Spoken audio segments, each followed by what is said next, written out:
ودي دورها انها تتشالنج دي التيم اللي شغال على الاوبورتيونيتي دي. هايل.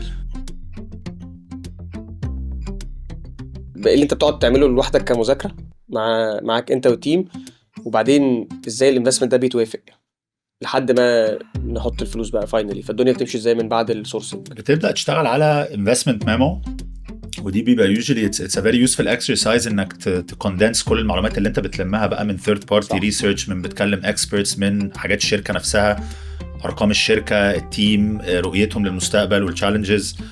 بيكوندنس كل ده في دوكيمنت، وبعد كده بتروح لانفستمنت كوميتي، ودي بتبقى يوجولي مكونه من اشخاص مختلفه، يا اما انترنال وممكن ساعات يبقى في اكسترنال ممبر، ودي دورها انها تتشالنج دي التيم اللي شغال على الاوبورتيونيتي دي في الراشونال بتاعهم. يعني لو دي التيم ده جاي بيقول انا معجب جدا بالشركه دي، فدور الانفستمنت كوميتي او الاي سي انها تبدا تتشالنج وتسال اسئله وتنور لك مخك في حاجات ممكن تكون انت ما فكرتش فيها. انت عايز ان بعد ما تخرج من التشالنج بتاعها تطلع بقرار كولكتيفلي كلنا مقتنعين بيه، وتبقى اتليست يو كفرد كل الزوايا المختلفه. الحاجه زياده ان احنا يعني مثلا في الكيس بتاعتك جزء عشان نفاليديت اكشلي الاوبورتيونيتي دي، انا خليت البورتفوليو كومبليز بتوعك يتعاملوا معاك بتوعي يتعاملوا معاك وقلبوا كلاينتس في الاخر. صح. لانك كنت عاوز تتاكد انه فعلا هي دي مشكله بجد موجوده ولا لا، والفيدباك اللي انت خدته كلها ان هو هي موجوده جدا. صح. وتعالى نجرب نشوف لو ممكن نعملها معاهم ولا لا. صح.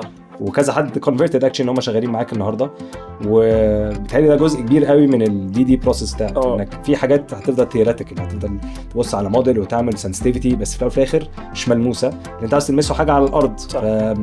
دايما لو في شركات من شركاتك اوريدي ممكن تستفيد من الشركه اللي تنفست فيها، بنشوف طب اقعدوا معايا واسمع اديني فيدباك، انت ادرى برضو لو هو هيحل لك مشكله ولا لا.